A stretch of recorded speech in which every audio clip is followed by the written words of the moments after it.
Video like जरूर कर लीजिए और ऐसे वीडियो लगातार फ्री में पाने के लिए चैनल को तुरंत सब्सक्राइब कर लीजिए और बेल आइकन को जरूर टैप कर लीजिए ताकि आगे भी सारे वीडियो आपको मिलते रहे। यूट्यूब में फॉलो करते हैं तो प्लीज ये वाला फ्री टेलीग्राम चैनल जरूर ज्वाइन कर लीजिएगा। सारे नोटिफिकेशन सारे अपडेट यहीं पे आते हैं, ध्यान रखिए।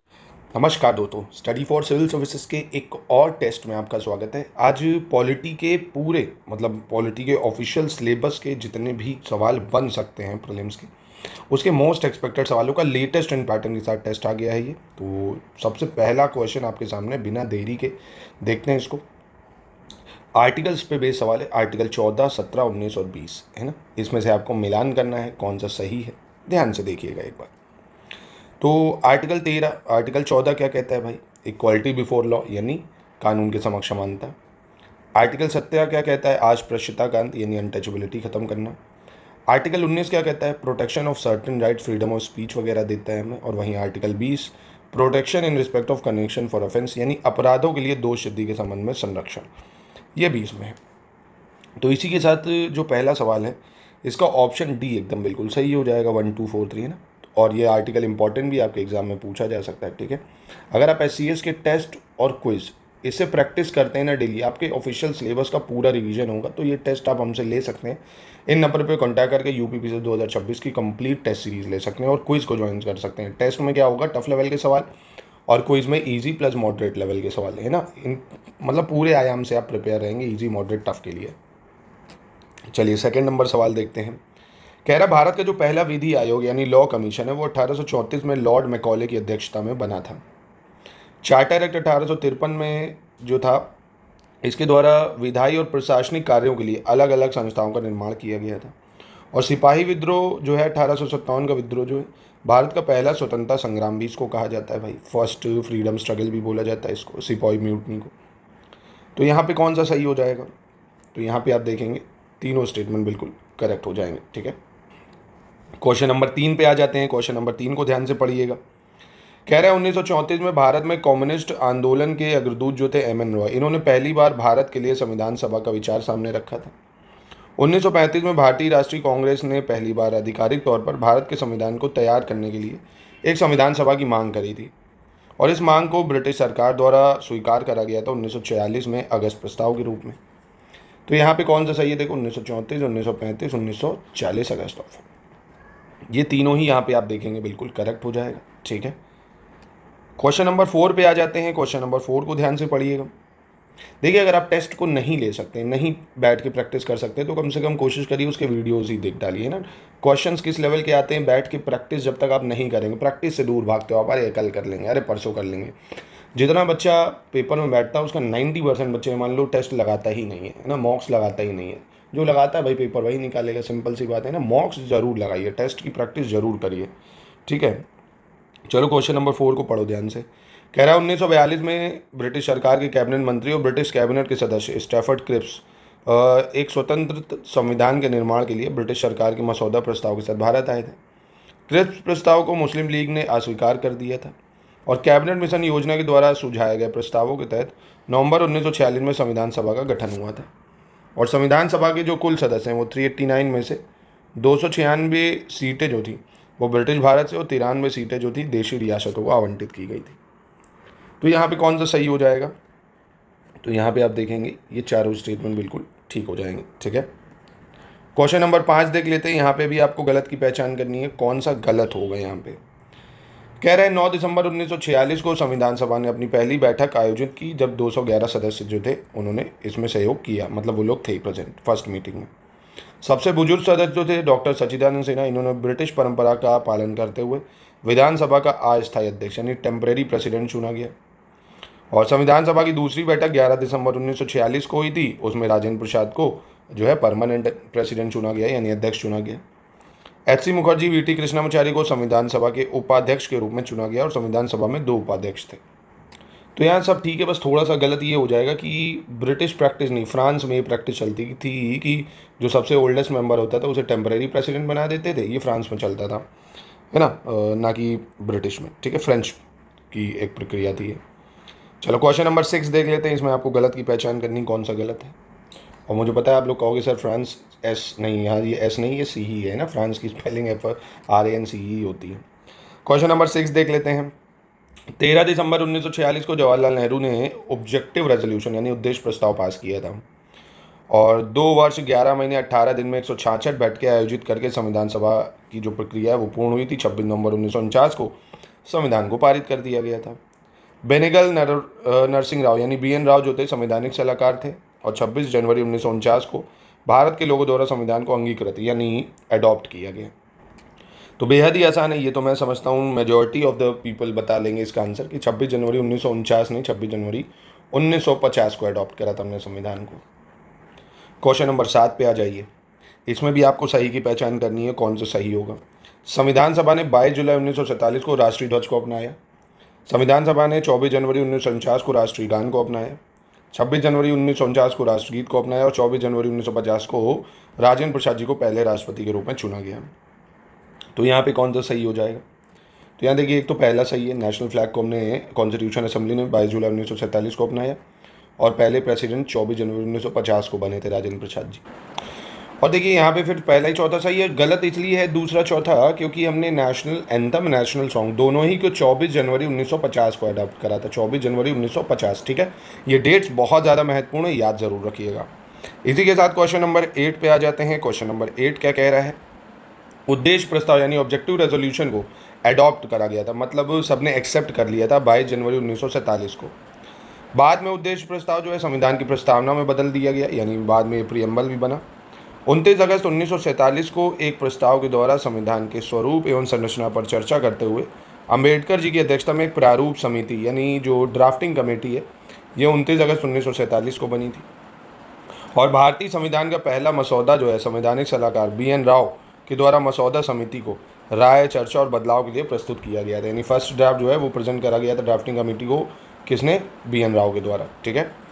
तो यहाँ पे सही कौन सा हो जाएगा, तो यहाँ आप देखेंगे ये चारों ही बिल्कुल करेक्ट हो जाएंगे, ठीक है।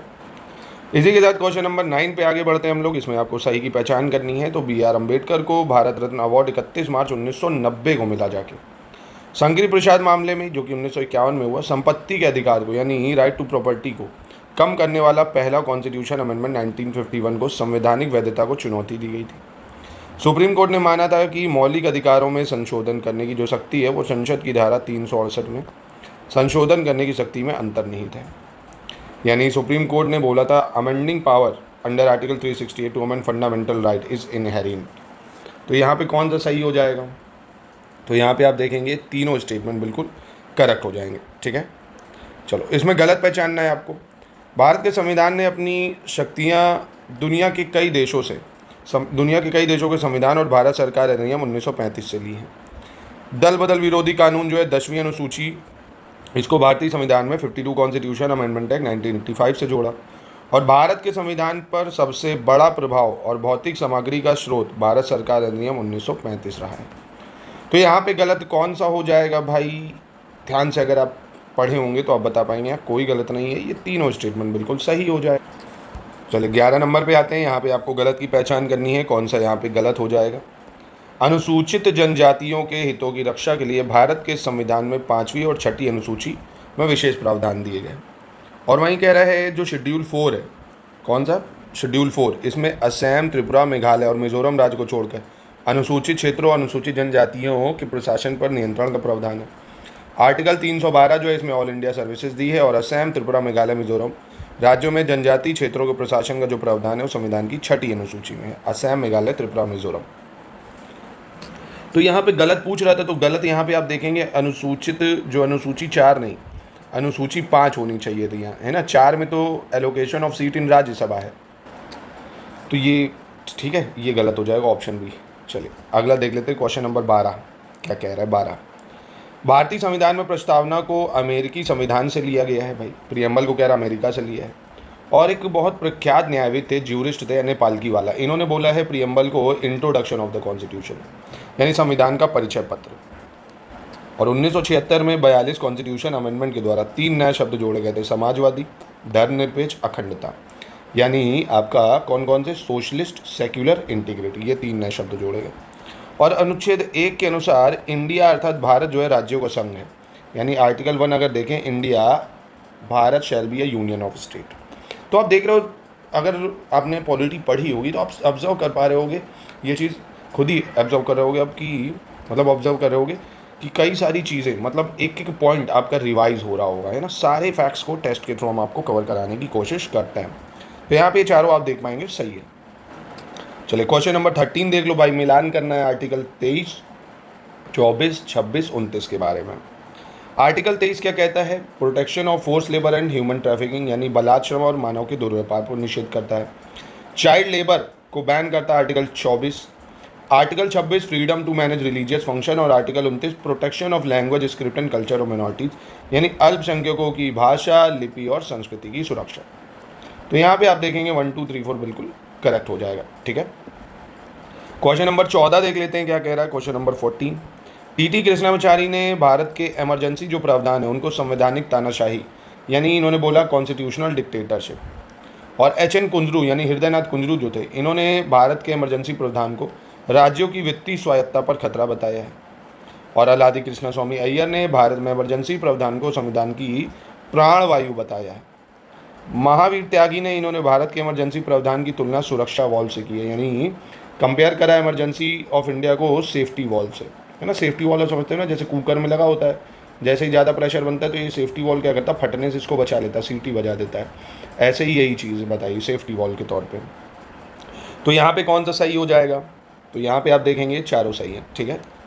क्वेश्चन नंबर 15 देखते हैं। 15 में कह रहा है कौन सा सही है ये बताना है आपको। उल्फा की बात कर रहा है। उल्फा का संबंध उग्रवादी संगठन असम राज्य से है। इसका पूरा नाम United liberation front of Assam है, और इस संगठन का उद्देश्य था सैन्य संघर्ष के जरिए संप्रभु समाजवादी असम स्थापित करना, यानी sovereign socialist Assam through military struggle establish करना। और परेश बरुआ और अन्य के द्वारा 1979 में इसकी स्थापना की गई थी। तो यहाँ पे कौन सा सही हो जाएगा? तो यहाँ पे आप देखेंगे ये चारों बिल्कुल करेक्ट हो जाएंगे, ठीक है। क्वेश्चन नंबर 16 देख लेते हैं। क्वेश्चन नंबर 16 में कौन सा सही हो जाएगा? पीपल्स वॉर ग्रुप नाम के आतंकवादी संगठन की स्थापना 22 अप्रैल 1980 को आंध्र प्रदेश में कोंडापल्ली सीतारामैया नाम के एक नक्सली ने की थी। और भारत के संदर्भ में नागरिकता की अवधारणा ब्रिटेन से प्रेरित है, जहां एकल नागरिकता है जबकि अमेरिका में दोहरी नागरिकता है। अनुच्छेद 11 के अंतर्गत संसद को नागरिकता के संबंध में विधि बनाने की शक्ति भी दी गई है। और यदि किसी ने भारत में नागरिक जन्म से या विदेश में जन्म लेने के पश्चात भारत की नागरिकता ग्रहण कर ली है तो ऐसे में वह राष्ट्रपति बनने के योग्य हो जाता है। कौन सा सही होगा यहाँ पे? तो यहाँ पे भी बिल्कुल चारों सही हो जाएंगे, ठीक है। क्वेश्चन 17 देख लेते हैं। 17 में क्या कह रहे हैं? 17 नंबर क्वेश्चन क्या कह रहे हैं? संविधान के अनुच्छेद 15 के अनुसार धर्म, नस्ल, जाति, लिंग, जन्म स्थान और निवास के आधार पर किसी भी नागरिक के खिलाफ भेदभाव नहीं किया जा सकता है, यानी रिलीजन, रेस, कास्ट, सेक्स और प्लेस ऑफ बर्थ के आधार पर। और वहीं 11 जो है संसद को कानून द्वारा नागरिकता के अधिकार को विनियमित करने का अधिकार देता है। भाग 2 जो है इसको भारत का मैग्ना कार्टा कहा गया है। और नागरिकता संविधान के तहत संघ सूची में सूचीबद्ध है, यानी सिटीजनशिप जो है ये यूनियन लिस्ट में आती है। इसमें से कौन सा गलत है अगर पहचानना हो तो आसानी से पहचाना जा सकता है कि पार्ट 3 जो फंडामेंटल राइट है उसको भारत का मैग्ना कार्टा बोला जाता है, ना कि भाग 3 को। मतलब भाग 2 को नहीं, भाग 3 को बोला जाता है। 2 में तो नागरिकता है, ठीक है। चलो फिर आर्टिकल्स आ गए हैं। अगेन इसको मैचिंग करनी होगी। Equality, right to equality, right to freedom, right against exploitation, right to freedom of religion, यानी समता का अधिकार, स्वतंत्रता का अधिकार, शोषण के विरुद्ध अधिकार, धर्म की स्वतंत्रता का अधिकार। तो बहुत ही आसान और इम्पॉर्टेंट भी। राइट टू इक्वालिटी की बात करें तो 14 से 18 में है राइट टू इक्वालिटी आपका, यानी ए में 3 दिख रहा है आपको, बी में, तो ये आंसर हो जाना चाहिए। राइट टू फ्रीडम की बात करें 1922 में है। राइट अगेंस्ट एक्सप्लॉयटेशन यानी शोषण के विरुद्ध अधिकार 23-24 में है। धर्म की स्वतंत्रता 25 से 28 में हो जाएगी, ठीक है। क्वेश्चन नंबर 19 में आपको गलत की पहचान करनी है, कौन सा यहाँ पे गलत होगा। 1925 में तत्कालीन भारत सचिव लॉर्ड बिरकेनहेड ने कांग्रेस को संविधान बनाने की चुनौती दी, जिसके जवाब में 8 सदस्यीय नेहरू समिति का गठन हुआ। नेहरू समिति ने 28 अगस्त 1928 को अपनी समीक्षा प्रस्तुत की थी। नेहरू समिति के अध्यक्ष मोतीलाल नेहरू और सचिव जवाहरलाल नेहरू थे। और नेहरू समिति जो थी 1943 में प्रकाशित अपनी रिपोर्ट में भारत के संविधान में मौलिक अधिकारों को शामिल करने के पक्ष में थे। तो यहाँ पे गलत कौन सा हो जाएगा? तो यहाँ पे आपका जो डी है ये गलत हो जाएगा, क्योंकि नेहरू समिति जो है 1928 में प्रकाशित हुई थी रिपोर्ट, ये 43 में नहीं, है ना, 1928। क्वेश्चन नंबर 20 पे आ जाते हैं। यहाँ पे सही की पहचान करनी है आपको। अनुच्छेद 20 और 21 को छोड़कर अन्य मूल अधिकारियों को निलंबित करने की जो शक्ति है राष्ट्रपति को अनुच्छेद 359 के तहत प्राप्त है। भारतीय संविधान में 44वें संशोधन अधिनियम 1978 इसके बाद अनुच्छेद 20 और 21 के तहत दिए गए मौलिक अधिकारों को निलंबित नहीं किया जा सकता। और भारतीय संविधान के 44 कॉन्स्टिट्यूशन अमेंडमेंट 1978 द्वारा संपत्ति के अधिकार को मौलिक अधिकारों की श्रेणी से हटाकर अनुच्छेद 300 के अंतर्गत कानूनी अधिकार यानी लीगल राइट में डाला गया, लीगल राइट में। तो यहाँ पे कौन सा सही हो जाएगा, कौन सा सही है यहाँ पे? तो यहाँ पे आप देखेंगे ये तीनों ही आपको सही हो जाएंगे। ठीक है, चलिए क्वेश्चन नंबर 21 देखते हैं। कह रहा है इसमें सही कौन सा ये बताना है। 18 अगस्त 2010 को मध्य प्रदेश सेवा का जो अधिकार अधिनियम है उसको लागू करने वाला पहला राज्य बना था। और 25 जुलाई 2011 को बिहार सेवा का अधिकार अधिनियम लागू करने वाला दूसरा राज्य बना।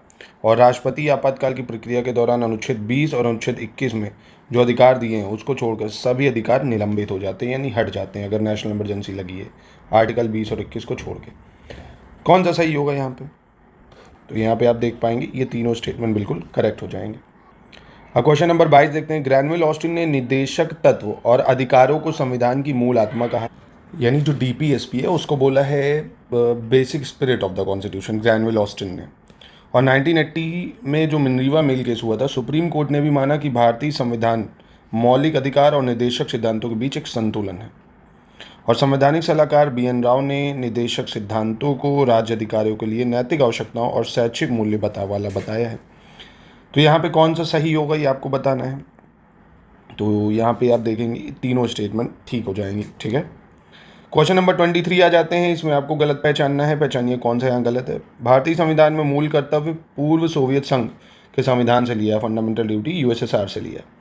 और इसको ऐड करा था 42 कॉन्स्टिट्यूशन अमेंडमेंट एक्ट 1976 से बाय स्वर्ण सिंह कमेटी रिकमेंडेशन।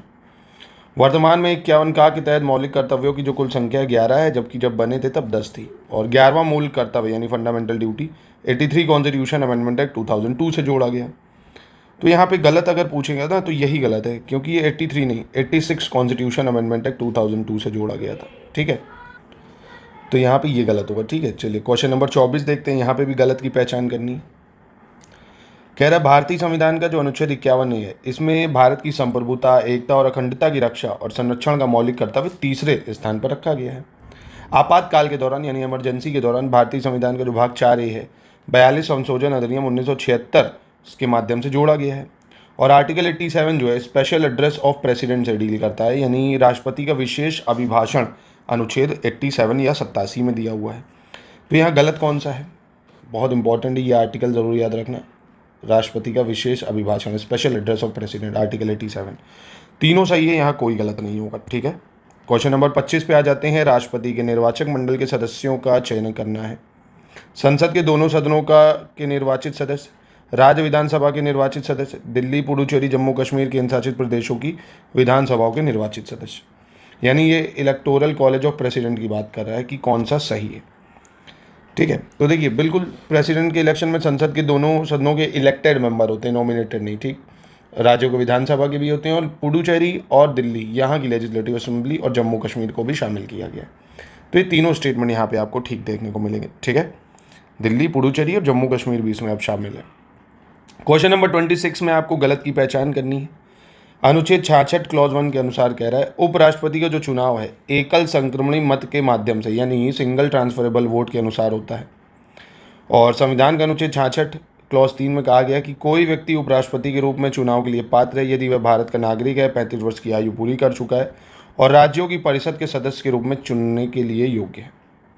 अनुच्छेद 64 की बात करें, इसमें उपराष्ट्रपति राज्य परिषद का पदेन अध्यक्ष यानी एक्स ऑफिशियो चेयरमैन होता है, कहाँ का, काउंसिल ऑफ स्टेट का, है ना। और कोई भी लाभ का पद नहीं हो उसके पास, यानी ऑफिस ऑफ प्रॉफिट ना होल्ड किए हो। तो यहाँ पे कौन सा सही हो जाएगा? तो यहाँ पे गलत आमीन कौन सा है? तो गलत यहाँ कोई नहीं है, क्योंकि ये तीनों स्टेटमेंट बिल्कुल करेक्ट हो जाएंगे। ठीक है, अब इसको क्वेश्चन नंबर 27 को थोड़ा ध्यान से पढ़िएगा। कह रहा है राष्ट्रपति उस व्यक्ति को प्रधानमंत्री नियुक्त करता है जिसे लोकसभा में बहुमत दल का जो है मतलब बहुमत प्राप्त होता है, उसका नेता होता है बहुमत दल का। और अपनी नियुक्ति के समय प्रधानमंत्री किसी भी सदन का सदस्य होना आवश्यक नहीं है प्रधानमंत्री का, पर हाँ प्रधानमंत्री पद पर नियुक्ति के 6 महीने के भीतर उसे दोनों में से किसी भी सदन का सदस्य बनना चाहिए, नहीं तो फिर नहीं बन पाएगा प्रधानमंत्री। और वैज्ञानिक एवं औद्योगिक अनुसंधान परिषद के अध्यक्ष भारत के प्रधानमंत्री होते हैं। और राष्ट्रीय सुरक्षा समिति के प्रधान या अध्यक्ष प्रधानमंत्री होते हैं, ठीक है। यानी नेशनल सिक्योरिटी कमेटी हो या council of scientific and industrial research, इसके चेयरमैन पीएम होंगे। तो यहाँ पे कौन सा सही होगा? तो यहाँ पे चारों स्टेटमेंट बिल्कुल करेक्ट हो जाएंगी, ठीक है। क्वेश्चन नंबर 28 देख लेते हैं। यहाँ पे आपको सही की पहचान करनी है, कौन सा सही होगा। उपराष्ट्रपति को उसके पद की शपथ राष्ट्रपति अथवा उसके द्वारा नियुक्त किसी व्यक्ति द्वारा दिलवाई जाती है। अनुच्छेद 66 क्लॉज 3 के अनुसार उपराष्ट्रपति के रूप में चुनाव के लिए पात्र होने के लिए एक व्यक्ति को राज्य परिषद के सदस्य के रूप में चुनाव के लिए योग्य होना चाहिए। राष्ट्रपति को राज्यसभा के बहुमत से पारित प्रस्ताव द्वारा हटाया जा सकता है जिस पर लोकसभा की सहमति होना आवश्यक है। President can be removed by resolution pass by majority of Rajya Sabha which must be agreed by Lok Sabha. तो यहाँ पे सही कौन सा हो जाएगा? तो यहाँ पे आप देखेंगे तीनों करेक्ट हो जाएगा, ठीक है। क्वेश्चन 29 देख लेते हैं। यहाँ पे सही बताना है आपको कौन सा। अनुच्छेद 75 क्लॉज 1 के अनुसार प्रधानमंत्री की नियुक्ति राष्ट्रपति करेगा और अन्य मंत्रियों की नियुक्ति राष्ट्रपति प्रधानमंत्री की सलाह से करेगा। 75 क्लॉज 1 का के अनुसार मंत्रिपरिषद में प्रधानमंत्री सहित मंत्रियों की जो कुल संख्या है लोकसभा के सदस्यों की कुल संख्या का 15% से ज़्यादा नहीं होना चाहिए, काउंसिल ऑफ मिनिस्टर की स्ट्रेंथ। और आर्टिकल 74 क्लॉज 1 के अनुसार राष्ट्रपति को सहायता और सलाह देने के लिए एक मंत्रिपरिषद होगा यानी काउंसिल ऑफ मिनिस्टर होगा जिसका प्रधान प्रधानमंत्री होगा। तो यहाँ पे कौन सा सही है? तो यहाँ पे भी आप देखेंगे तीनों बिल्कुल ठीक हो जाएंगे। क्वेश्चन 30 पे आ जाओ। कह रहा है सही बताना कौन सा है। 1991 की औद्योगिक नीति जो उदारीकरण, निजीकरण, वैश्वीकरण यानी एलपीजी रिफॉर्म्स की बात कर रहा हूँ उस पर आधारित थी। पीवी नरसिम्हा राव दक्षिण भारत से प्रधानमंत्री बनने वाले पहले नेता थे। संविधान के अनुसार प्रधानमंत्री संसद के दोनों सदनों में से किसी का भी सदस्य हो सकता है और किसी भी विषय पर एक विस्तृत आधिकारिक बयान भारत सरकार या उसके किसी मंत्रालय द्वारा श्वेत पत्र के रूप में जारी किया जाता है। तो यहाँ पे कौन सा सही होगा? तो यहाँ पे आप देखेंगे ये चारों स्टेटमेंट बिल्कुल करेक्ट हो जाएंगे। और आप देख पा रहे होंगे स्टेटमेंट वाइज टेस्ट इसलिए आपको ये दिया जा रहा है कि ताकि आपको पॉलिटी के एक एक टॉपिक, एक एक पॉइंट का रिवीजन हो जाए, है ना। खाना पूर्ति करना हमारा उद्देश्य नहीं होता है कि आपको वन लाइनर दे दें, आप फटफट कर लो, आप सारे कर ले जाओ, आपका कॉन्फिडेंस बूस्ट हो। रिवीजन हो टेस्ट के थ्रू, जो आपने पढ़ा हो टेस्ट एससीएस के अगर आप लगा ले जाएंगे तो पूरे सिलेबस का आपका रिवीजन हो जाएगा, फैक्ट्स, कॉन्सेप्ट, सब कुछ, ठीक है। तो हमारे मेंस के ग्रुप से भी आप ज्वाइन कर सकते हैं और 2026 की शुरुआत से सिलेक्शन वाली तैयारी प्री प्लस मेंस की पूरे जीएस से लेके जीएस 6 तक के नोट्स भी मिलते हैं, साथ में 500 मोस्ट एक्सपेक्टेड क्वेश्चन के मॉडल आंसर के साथ मिलते हैं कि 125 वर्ड का आंसर कितना लंबा होना चाहिए, कैसा होना चाहिए, 200 वर्ड का आंसर कितना और कैसा होना चाहिए, ये सब आपको उसी में सिखाया जाएगा। एकदम शुरुआत से सिलेक्शन तक की तैयारी का ग्रुप चल रहे हैं जिनको आप ज्वाइन कर सकते हैं, प्री का, मेन्स का, ठीक है। इन नंबरों पर कॉल कर सकते हो आप। क्वेश्चन नंबर 31 देख लेते हैं, इसमें गलत बताना है कौन सा है। आर्टिकल 76 क्लॉज 1 के अनुसार राष्ट्रपति सर्वोच्च न्यायालय का न्यायाधीश नियुक्त होने योग्य व्यक्ति को भारत का अटॉर्नी जनरल नियुक्त करता है। अनुच्छेद 76 क्लॉज 2 के अनुसार अटॉर्नी जनरल का एक कर्तव्य होगा कि वह ऐसे कानूनी मामलों पर भारत सरकार को सलाह दे और कानूनी विधिक रूप से कर्तव्यों का पालन करे जो राष्ट्रपति समय समय पर बनाए। और आर्टिकल 76 क्लॉज 4 के अनुसार अटॉर्नी जनरल राष्ट्रपति की मर्जी तक पद पर बने रहेंगे और राष्ट्रपति के द्वारा निर्धारित पारिश्रमिक प्राप्त करेंगे। तो यहाँ पे गलत कौन सा होगा? तो यहाँ पे भी आप देखेंगे कोई गलत नहीं है, ठीक है। अगला सवाल कैग पे बेस्ड है। इन 3 स्टेटमेंट में आपको बताना होगा सही कौन सा है। कैग के बारे में कह रहा है उसके सिद्ध कदाचार या अक्षमता पर संसद के दोनों सदनों द्वारा विशेष बहुमत से यानी स्पेशल मेजॉरिटी से उसको हटाया जा सकता है, ठीक है। इसको लोक लेखा समिति का आंख व कान भी कहते हैं यानी आइज एंड ईयर्स कहते हैं पब्लिक अकाउंट कमेटी का। और वो राष्ट्रपति को 3 ऑडिट रिपोर्ट प्रस्तुत करता है, विनियोग खातों पर ऑडिट रिपोर्ट, वित्त खातों पर ऑडिट रिपोर्ट और सार्वजनिक उपक्रमों पर ऑडिट रिपोर्ट। तो यहाँ कौन सा सही होगा? तो यहाँ आप देखेंगे तीनों ठीक है, ठीक है। क्वेश्चन नंबर 33 देख लेते हैं। इनकरेक्ट बताना होगा आपको यहाँ पे कौन सा इनकरेक्ट गलत है। एक सत्र की समाप्ति और अगले सत्र की शुरुआत के बीच की अवधि को अवकाश कहते हैं यानी period between end of session and beginning of next is called recess. संसद के एक सत्र में कई बैठकें होती हैं और प्रत्येक बैठक में 2 सत्र होते हैं, सुबह 11 बजे से और दोपहर 1 बजे तक, दोपहर 2 बजे से शाम बजे तक, मतलब शाम 5 तक। संसद की बैठक स्थगन या अनिश्चित काल के लिए या सत्रावसान या विघटन द्वारा समाप्त की जा सकती है। और स्थगन किसी बैठक के कार्य को एक निश्चित अवधि के लिए निलंबित कर देता है जो कुछ घंटे, दिन या सप्ताह तक हो सकता है। एडजर्नमेंट की बात कर रहा है। तो यहाँ कौन सा गलत हो जाएगा? तो यहाँ आप देखेंगे दूसरा वाला गलत हो जाएगा, ठीक है। क्यों? क्योंकि संसद के सत्र में संसद के एक सत्र में कई बैठकें होती, ठीक है, पर प्रत्येक बैठक में 2 सत्र होंगे। एक तो होगा 11 से 1 बजे, ये भी ठीक है, 11 से 1, और दूसरा जो होता है आपका वो 2 बजे से होता है पर ये चलता है 6 बजे तक, है ना, क्योंकि बीच में लंच होगा। 2 बजे से शाम 6 बजे तक चलता है। चलो क्वेश्चन नंबर 34 देख लो, इसमें भी गलत पहचानना है आपको, कौन सा गलत है। संविधान की चौथी अनुसूची में राज्यसभा से संबंधित प्रावधान दिए गए हैं, मतलब सीटों का आवंटित कैसे किया जाएगा। राष्ट्रपति के द्वारा राज्यसभा के लिए मनोनीत सदस्य वे व्यक्ति होते हैं, यानी नॉमिनेटेड मेंबर, जिनके पास साहित्य, विज्ञान, कला, सामाजिक सेवा में विशेष ज्ञान होता है। राज्यसभा के लिए प्रत्येक राज्य के प्रतिनिधियों का निर्वाचन उस राज्य की विधानसभा के निर्वाचित सदस्यों द्वारा होता है। और राज्यसभा के लिए मिनिमम एज चाहिए 35 साल कह रहा है, तो ये तो गलत हो गया है। तो राष्ट्रपति के लिए चाहिए होगी, उपराष्ट्रपति के लिए चाहिए होगी। राज्यसभा का चुनाव लड़ना है तो मिनिमम 30 साल की उम्र आपकी होनी चाहिए, ठीक है। क्वेश्चन नंबर 35 पे आ जाते हैं। 35 क्या कह रहे हैं? कह रहे यदि लोकसभा में समुदाय, किसी भी लोकसभा में समुदाय का पर्याप्त प्रतिनिधित्व नहीं है तो राष्ट्रपति एंग्लो इंडियन के सदस्यों को 2 सदस्य को नामांकित कर सकता है। और अनुच्छेद 84 क्लॉज 1 सब क्लॉज बी के अनुसार राज्य परिषद के चुनाव लड़ने वाले व्यक्ति की न्यूनतम आयु 30 वर्ष से कम नहीं होनी चाहिए और लोकसभा के लिए 25 से कम नहीं होनी चाहिए। आपातकालीन स्थिति में संसद का कार्यकाल एक बार में अधिकतम 1 वर्ष तक बढ़ाया जा सकता है। तो यहाँ पे गलत की बात करें अगर, तो पहला गलत है, क्योंकि एंग्लो इंडियन प्रोविजंस को अब हटा दिया गया है। पहले था एंग्लो इंडियन अपॉइंट किया जाता था, मतलब याद रखो इसको, 104 कॉन्स्टिट्यूशन अमेंडमेंट से हटा दिया गया है इसको, ठीक है। क्वेश्चन नंबर 36 पे आ जाते हैं। इसमें आपको गलत बताना है, कौन सा गलत होगा। चंडीगढ़, सिक्किम, मिजोरम, नागालैंड, पुडुचेरी और दादरा और नागर हवेली में केवल एक बार, मतलब केवल एक लोकसभा सीटें हैं। त्रिपुरा, गोवा, मेघालय, मणिपुर, अरुणाचल प्रदेश में 2 लोकसभा सीट। 2016 में लागू परिसीमन के बाद मतदाताओं की संख्या की दृष्टि से उत्तर प्रदेश का सबसे बड़ा लोकसभा संसदीय क्षेत्र गाजियाबाद है। भारत में लोकसभा अथवा राज्य विधानसभाओं के जो चुनाव है वो फर्स्ट पास्ट द पोस्ट पद्धति के आधार पर कराए जाते हैं। तो यहाँ गलत कौन सा हो जाएगा? तो यहाँ गलत की बात करें तो 2016 नहीं, 2008 में परिसीमन जो हुआ था, 2008 में लागू परिसीमन के बाद मतदाताओं की संख्या में अगर देखेंगे तो गाजियाबाद जो है ये सबसे बड़ा लोकसभा संसदीय क्षेत्र है ना, 2008 होना चाहिए। क्वेश्चन नंबर 37 देख लेते हैं, गलत बताना है। कह रहा है कोई संसद सदस्य जब 60 दिन तक सदन में बिना सूचित किए अनुपस्थित रहता है तो उसकी सदस्यता समाप्त हो जाती है। अनुच्छेद 253 के अनुसार अंतर्राष्ट्रीय संधियों को पूरे भारत या उसके किसी भी भाग में लागू करने के लिए संसद किसी भी राज्य की सहमति के बिना राज्य सूची के विषयों पर कोई भी कानून बना सकती है।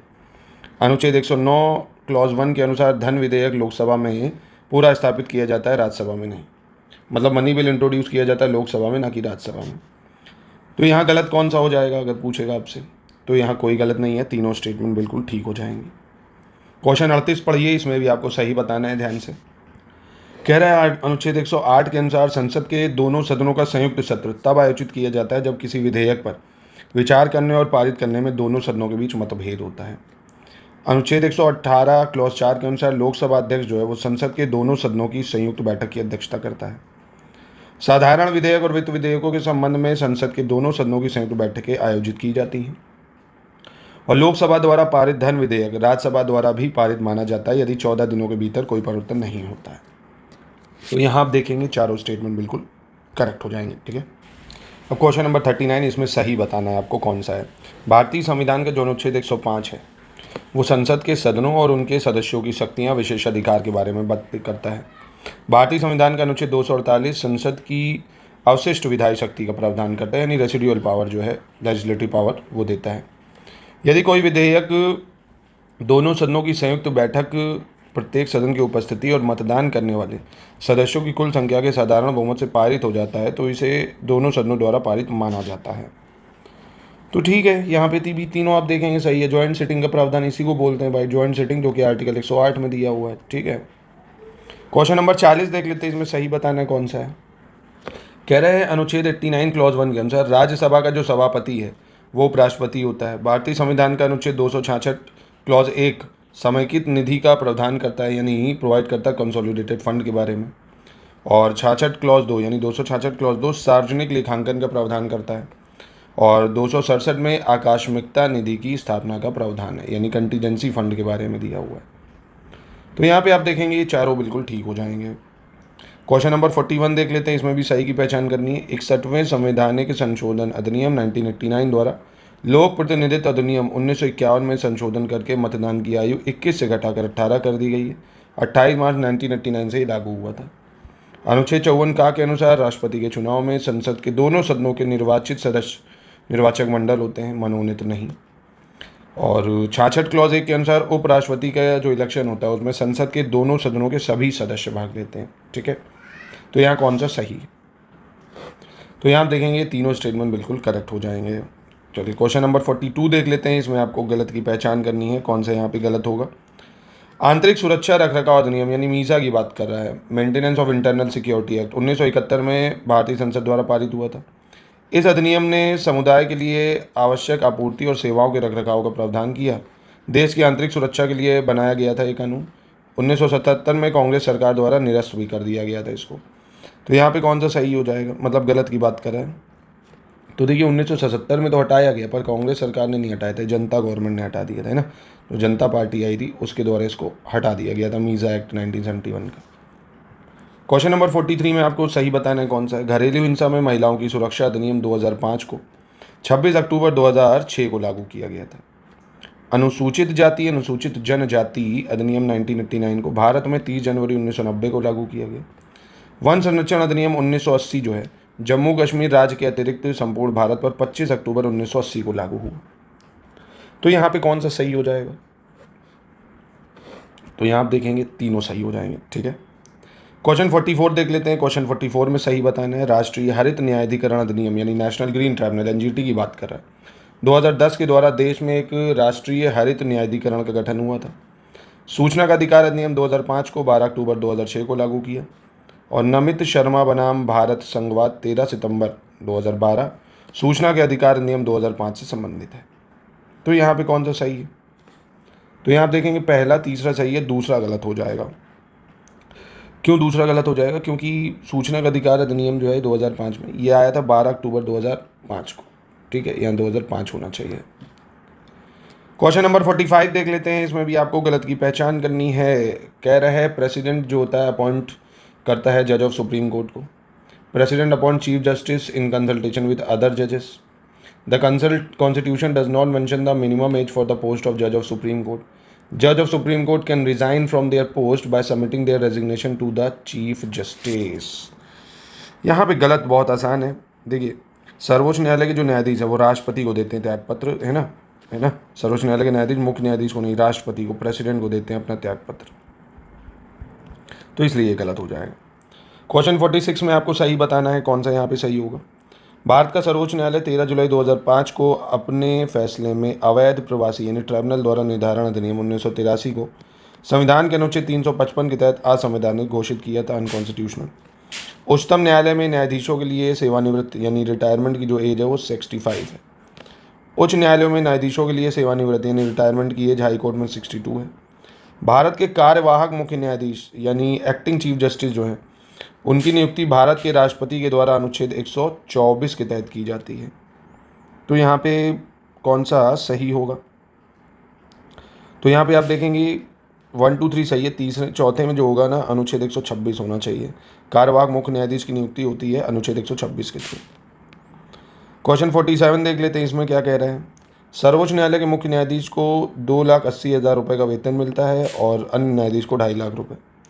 अनुच्छेद 127 के तहत सर्वोच्च न्यायालय के किसी भी सत्र के लिए न्यायाधीशों का कोरम पूरा करने के लिए राष्ट्रपति की पूर्व सहमति से सर्वोच्च न्यायालय के मुख्य न्यायाधीश द्वारा तदर्थ न्यायाधीशों की नियुक्ति यानी जो टेम्परेरी जज होते हैं एक तरह से एड हॉक जजेस उनको अपॉइंट किया जा सकता है अगर पूरे जजेस नहीं हैं जितने ज़रूरी हैं।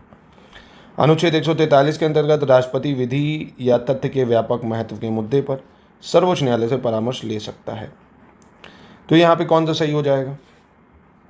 तो यहाँ 1 2 3 सही है। ठीक है, क्वेश्चन नंबर 48 देख लेते हैं क्या कह रहा है। क्वेश्चन नंबर 48 कह रहा भारत के सर्वोच्च न्यायालय ने वर्ष 2025 में दिल्ली में कथित शराब नीति घोटाले से संबंधित एक मामले में केंद्रीय जांच ब्यूरो को पिंजरे में बंद तोता करार दिया था।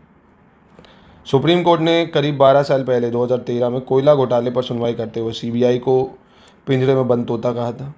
भारतीय संविधान में न्यायिक पुनर्विलोकन का आधार विधि के शासन की अवधारणा है और भारतीय संविधान की व्याख्या करने का जो अंतिम अधिकार है वो सर्वोच्च न्यायालय को ही। तो यहाँ पे कौन सा सही हो जाएगा? तो यहाँ देखिए 2 3 4 सही है, पहला गलत हो जाएगा क्योंकि 2024 होना चाहिए था यहाँ, है ना। शराब नीति घोटाले में सीबीआई को पिंजरे में बंद तोता केज्ड पैरट सीबीआई देखो नाम की है, नेताओं के लिए सीबीआई जो है वो तोता है, पब्लिक नॉर्मल जनता के लिए वो शेर है ना। नेताओं के आगे तो वैसे भी सिंघम चिंगम बन जाते हैं सारे। चलिए क्वेश्चन नंबर 49 देख लेते हैं क्या कह रहे हैं। गलत बताना है इसमें, कौन सा गलत होगा। संसद के अधिकार क्षेत्र को बढ़ाने का अधिकार सर्वोच्च न्यायालय का को है। जनहित याचिका, पीएल शब्द की उत्पत्ति यूएसए से हुई है और जनहित याचिका उच्च न्यायालय और उच्चतम न्यायालय दोनों में दायर की जा सकती है। देश की किसी न्यायालय में चल रहे मामला या वाद को अन्यत्र भेजने का अधिकार सर्वोच्च न्यायालय को प्राप्त है। तो यहाँ गलत की बात करें अगर, तो पहले ही गलत है भाई। संसद के अधिकार क्षेत्र को कोर्ट के पास थोड़ी राइट होगा ना भाई। Legislative should be executive from legislative और एग्जीक्यूटिव, मतलब एग्जीक्यूटिव सेपरेशन है जुडिशरी से ना, आर्टिकल 50 में separation of executive from judiciary, तो वो सब तो इसमें नहीं इंटरफेयर कर सकती जुडिशरी ना, ये अधिकार पार्लियामेंट को होगा। चलिए मतलब क्वेश्चन नंबर 50 देख लेते हैं क्या कह रहा है, सही बताना है इसमें। केशवानंदा भारती मामला जो है 1973, इसमें बेसिक स्ट्रक्चर यानी मूल ढांचे का सिद्धांत आया था। 124 क्लॉज 2 सब क्लॉज ए के अनुसार सर्वोच्च न्यायालय का कोई भी न्यायाधीश राष्ट्रपति को संबोधित अपने हस्ताक्षर के तहत लिखकर अपने पद से इस्तीफा दे सकता है। और 23 सितंबर 2023 को ही भारत के सर्वोच्च न्यायालय के जो न्यायाधीश हैं एम.बी. शाह, इन्होंने महत्वपूर्ण निर्णय दिया कि भारतीय समाज में महिलाओं की स्थिति को गौरवान्वित किया है। तो यहाँ कौन सा सही है, तो यहाँ आप देखेंगे तीनों सही हो जाएंगे। ठीक है, चलिए क्वेश्चन नंबर 51 देखते हैं। इसमें अब आपको गलत बताना है, ठीक है, कौन सा गलत होगा। कह रहे हैं सुप्रीम कोर्ट ने डॉक्ट्राइन ऑफ प्रोस्पेक्टिव एडजुडिकेशन यानी संभावित न्याय निर्णयन, इस सिद्धांत को अपनाया था गोलकनाथ बनाम हरियाणा राज्य के मामले में। कमल नारायण सिंह अब तक भारत के सबसे कम समय तक पद पर रहने वाले सुप्रीम कोर्ट के मुख्य न्यायाधीश रहे हैं। यशवंत सिंह विष्णु चंद्रचूड़ यानी वाई.वी. चंद्रचूड़ अब तक भारत के सबसे लंबे समय तक पद पर रहने वाले सुप्रीम कोर्ट के चीफ जस्टिस हैं। और वहीं आर्टिकल 141 के अनुसार सर्वोच्च न्यायालय द्वारा घोषित विधि भारत के सभी न्यायालयों के लिए बाध्यकारी होती है। तो यहाँ पे कौन सा गलत होगा, तो यहाँ पे गलत हो जाएगा, आपने सुना होगा Golaknath versus state of Punjab का केस था, ना कि हरियाणा का, यहाँ पे पंजाब होना चाहिए था। ठीक है, बाकी ये तीनों बहुत ही अच्छे स्टेटमेंट हैं और एग्जाम में आने के चांसेस भी हैं इसके। चलो क्वेश्चन नंबर 52 देख लेते हैं। अब यहाँ पे आपको सही बताना है कौन सा है। जैसे आर्टिकल 136 की बात कर रहा है, इसके अंतर्गत कह रहा है अपील के लिए उच्चतम न्यायालय की विशेष इजाज़त है। अनुच्छेद 137 के अंतर्गत निर्णयों या आदेशों का उच्चतम न्यायालय के द्वारा पुनर्विलोकन किया जाता है। और वहीं अनुच्छेद 129 के अनुसार सर्वोच्च न्यायालय भी एक अभिलेख न्यायालय यानी कोर्ट ऑफ रिकॉर्ड है और संविधान की व्याख्या से संबंधित किसी मामले की सुनवाई के लिए सर्वोच्च न्यायालय में कम से कम 5 न्यायाधीश होने चाहिए, जिसे संविधान की पीठ के रूप में जाना जाता है। तो यहाँ पे कौन सा सही हो जाएगा, तो इस स्थिति में आप देखेंगे यहाँ पे चारों स्टेटमेंट आपको करेक्ट मिलेंगे। ठीक है, क्वेश्चन नंबर 53 पे आ जाइए, गलत की पहचान करनी है। कह रहा है सर्वोच्च न्यायालय और उच्च न्यायालय के जो न्यायाधीश हैं इनकी नियुक्ति और स्थानांतरण कलेजियम प्रणाली के माध्यम से होता है। सुप्रीम कोर्ट का जो कलेजियम सिस्टम है उसमें 5 सदस्यीय निकाय होते हैं जिसका नेतृत्व भारत के मौजूदा मुख्य न्यायाधीश करते हैं और इसमें सर्वोच्च न्यायालय के तत्कालीन और 4 अन्य वरिष्ठतम न्यायाधीश शामिल होते हैं। यानी कह रहा है कॉलेजियम सिस्टम में 5 लोग होते हैं, एक चीफ जस्टिस और 4 अदर सीनियर मोस्ट जज। और वहीं हाई कोर्ट के कॉलेजियम सिस्टम जो है वो chief justice of high court head करता है, उसमें 2 अदर सीनियर मोस्ट जज होते हैं। यानी हाई कोर्ट के कॉलेजियम सिस्टम में कह रहा है 3 लोग होते हैं, एक chief justice of high court, 2 other senior जज। और सुप्रीम कोर्ट के मामले में आप देखेंगे कॉलेजियम सिस्टम में 5 लोग होते हैं, एक चीफ जस्टिस, 4 अदर जजेस। बताइए यहाँ पे कौन सा सही होगा, मतलब गलत की पहचान करनी है, तो यहाँ पे कौन सा गलत होगा 53 नंबर। तो यहाँ पे गलत तो कोई नहीं है, तीनों सही हैं ना, यहाँ पे सही कर लो है ना, सेलेक्ट द करेक्ट कर लो क्योंकि ये तीनों स्टेटमेंट सही हैं। ठीक है, चलो क्वेश्चन नंबर 54 पे आ जाते हैं। क्वेश्चन नंबर 54 क्या कह रहे हैं। संविधान का अनुच्छेद 155 के तहत राज्य के राज्यपाल की नियुक्ति राष्ट्रपति करता है। राज्यपाल का कार्यकाल सामान्यतः 5 वर्ष का होता है और अनुच्छेद 156 क्लॉज 1 के तहत राज्यपाल राष्ट्रपति के प्रसाद पर्यंत पद पर धारण रहता है, यानी प्लेजर ऑफ प्रेसिडेंट पे काम करता है, मतलब जब चाहे हटा सकता है। 156 क्लॉज 2 के अंतर्गत राज्यपाल जो है राष्ट्रपति को अपने हस्ताक्षर सहित लेख प्रस्तुत करके अपना पद त्याग कर भी सकता है भाई।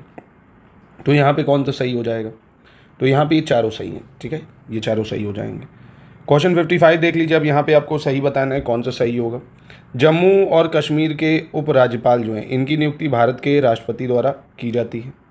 राज्य सरकार की सभी कार्यकारी जो कार्रवाइयाँ हैं औपचारिक रूप से मुख्यमंत्री के नाम पर होती हैं। अनुच्छेद 238 के सब क्लॉज 5 के तहत केंद्र शासित जो प्रदेश है दिल्ली, उसके मुख्यमंत्री की नियुक्ति राष्ट्रपति करता है, ठीक है। और 204 क्लॉज 3 के तहत राज्यपाल की नियुक्ति, भत्ते, ये सब जो है खर्चे वगैरह संचित निधि से लिए जाते हैं, यानी कंसोलिडेटेड फंड ऑफ स्टेट से लिए जाते हैं, ना कि इंडिया से। तो यहाँ पे बताइए कौन सा सही होगा। तो यहाँ पे सिर्फ पहला चौथा सही है, दूसरा और तीसरा स्टेटमेंट गलत हो जाएगा, ठीक है, क्योंकि राज्य सरकार की सभी कार्रवाइयाँ जो है राज्यपाल के नाम पे की जाती, ना कि मुख्यमंत्री के नाम पे, ठीक है। और राष्ट्रपति जो है अपॉइंट करता है सीएम को, ये ठीक है, पर आर्टिकल गलत है ये 239 में, 239 क्लॉज के, ठीक है। चलो क्वेश्चन नंबर 56 में सही बताना है कौन सा है। गवर्नर जो है नॉमिनेट कर सकता है 1/6 of total member of state legislative council, यानी विधान परिषद के 1/6 सदस्य। और अनुच्छेद 165 के तहत राज्यपाल जो है उच्च न्यायालय के न्यायाधीश बनने के लिए योग्य व्यक्ति को राज्य का महाधिवक्ता बना सकता है, यानी एडवोकेट जनरल बना सकता है। और वहीं अनुच्छेद 213 के अनुसार जब राज्य विधानमंडल का सत्र नहीं चल रहा हो तो राज्यपाल अध्यादेश भी जारी कर सकता है। अनुच्छेद 201 के अनुसार जब कोई विधेयक राज्यपाल द्वारा राष्ट्रपति के विचार के लिए आरक्षित कर दिया जाता है तो राष्ट्रपति यह घोषित करेगा कि वह विधेयक पर अपनी अनुमति देता है या अपनी अनुमति रोक लेता है, ठीक है। तो यहाँ पे कौन सा सही होगा, तो यहाँ पे आप देखेंगे ये चारों ठीक हो जाएंगे। क्वेश्चन 57 देख लेते हैं। यहाँ पे गलत की पहचान करनी है, कौन सा गलत है। अभी भी दिवाली कई लोगों की ख़त्म नहीं है, बता पूरा ख़त्म हो गए पर पटाखे ही नहीं बंद हो रहे आदमी। कह रहे संविधान के द्वारा सरकार की जो संसदीय व्यवस्था है उसमें राज्यपाल जो है वो वास्तविक प्रमुख, मुख्यमंत्री संवैधानिक प्रमुख होता है। संसदीय प्रणाली में राज्यपाल और राज्य विधानसभा में बहुमत प्राप्त दल के नेता को मुख्यमंत्री नियुक्त करता है, और यदि किसी दल को स्पष्ट बहुमत नहीं मिलता है तो राज्यपाल मुख्यमंत्री की नियुक्ति में अपने विवेक का उपयोग कर सकता है, और ऐसी स्थिति में राज्यपाल सबसे बड़े दल या दलों के समूह के नेता को मुख्यमंत्री भी बना सकता है। और एक ऐसे व्यक्ति को जो राज्य विधानमंडल का सदस्य नहीं है वो भी 6 माह के लिए मुख्यमंत्री बन सकता है भाई। तो गलत कौन सा है यहाँ पे, तो यहाँ पहला गलत हो जाएगा, क्योंकि गवर्नर जो होता है, गवर्नर वो एक्चुअल हेड नहीं होता है। एक्चुअल हेड तो आप देखते हो ना भैया, राज्यों में कौन होता है, मुख्यमंत्री होता है। नॉमिनल हेड होता है ना, कॉन्स्टिट्यूशनल हेड होता है कौन, आपका गवर्नर, है ना। एक्चुअल हेड तो सीएम ही होगा भाई, तूती बोलती है मुख्यमंत्री की, ठीक है। चलिए क्वेश्चन नंबर 58 में गलत बताना है, कौन सा गलत होगा। मुख्यमंत्री का वेतन भत्ते राज्य विधानसभा द्वारा तय होते हैं। संविधान के अनुसार मुख्यमंत्री को विधानमंडल के दोनों सदनों में से किसी एक का सदस्य होना जरूरी है। आमतौर पर मुख्यमंत्री निचले सदन यानी विधानसभा से चुना जाता है, कई मौके पर जो है विधान परिषद का भी सदस्य हो सकता है। मुख्यमंत्री को तब तक राज्यपाल द्वारा बर्खास्त नहीं किया जा सकता जब तक उसके पास विधानसभा में बहुमत है, लेकिन यदि वह विधानसभा का बहुमत खो देता है तो उसे इस्तीफा देना होगा।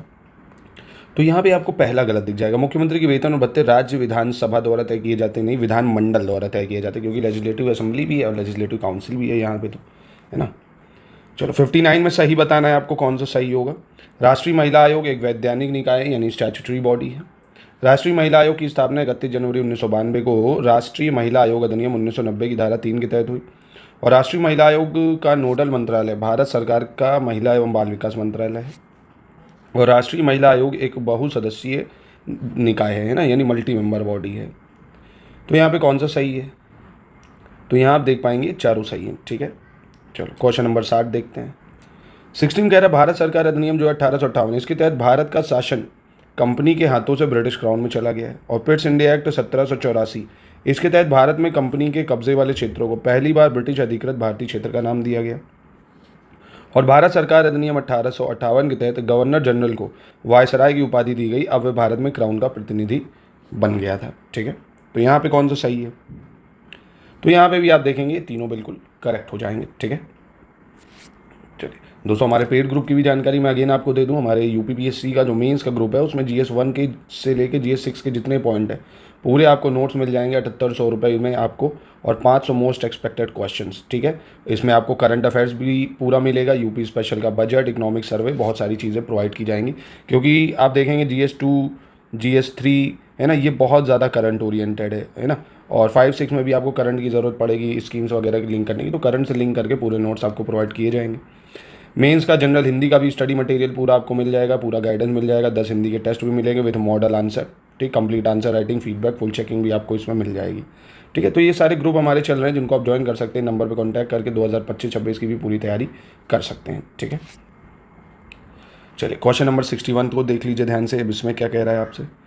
वर्तमान में केवल 6 राज्यों में आंध्र प्रदेश, तेलंगाना, उत्तर प्रदेश, बिहार, महाराष्ट्र, कर्नाटक में 2 सदन हैं। राज्य विधानमंडल में राज्यपाल और विधानसभा होती है। जिन राज्यों में द्विसदनीय व्यवस्था है वहाँ विधायिका में सिर्फ राज्यपाल और विधान परिषद और विधानसभा होगी।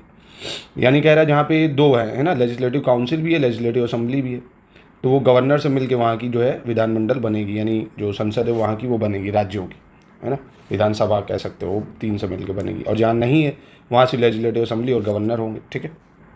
जम्मू कश्मीर की विधान परिषद को जम्मू कश्मीर पुनर्गठन अधिनियम द्वारा समाप्त कर दिया गया और संविधान का भाग 6 में अनुच्छेद 168 से 212 राज्य विधानमंडल के संगठन, संरचना, कार्यकाल, अधिकारियों इन सब को विशेषाधिकार देता है। तो यहाँ पे भी चारों स्टेटमेंट ठीक हो जाएंगी। चलिए 62 देखते हैं। कह रहा विधानसभा के प्रतिनिधियों को प्रत्यक्ष मतदान से वयस्क मताधिकार के द्वारा निर्वाचित किया जाता है। भाई देखो, लेजिस्लेटिव असेंबली विधायकों के जो इलेक्शन होते हैं आप ही लोग वोट करते हो उसको। विधानसभा की जो अधिकतम संख्या है वो 500 है, न्यूनतम 60 तय की गई।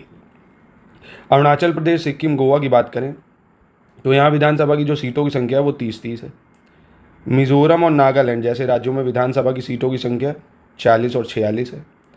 मेघालय और मणिपुर जैसे राज्यों में विधानसभा के कुछ सदस्य जो है अप्रत्यक्ष यानी इनडायरेक्टली भी इलेक्ट होते हैं। तो यहाँ पे सही कौन सा है? देखिए बहुत बढ़िया सवाल है। यहाँ पे आपको 4 स्टेटमेंट सही दिखेंगे, 5वां गलत है। अप्रत्यक्ष रूप से चुने जाते हैं कहाँ पे? एक तो सिक्किम में चुने जाते हैं भैया अप्रत्यक्ष रूप से कुछ सदस्य, और नागालैंड में, है ना। सिक्किम आपका, नागालैंड। ठीक है। चलिए 63 पे आ जाते हैं। यहाँ पे भी आपको गलत की पहचान करनी है। अनुच्छेद 169 के अनुसार विधान परिषद की स्थापना जो है और उन्मूलन इसका अधिकार संसद को है। 170 क्लॉज 2 के अनुसार किसी राज्य विधानसभा की सदस्य संख्या उस राज्य की जनसंख्या पर निर्भर करती है। 82वें संवैधानिक संशोधन अधिनियम 2002 के अनुसार राज्य विधानसभाओं की संख्या जो है 2026 तक यही रहेगी जो वर्तमान में है।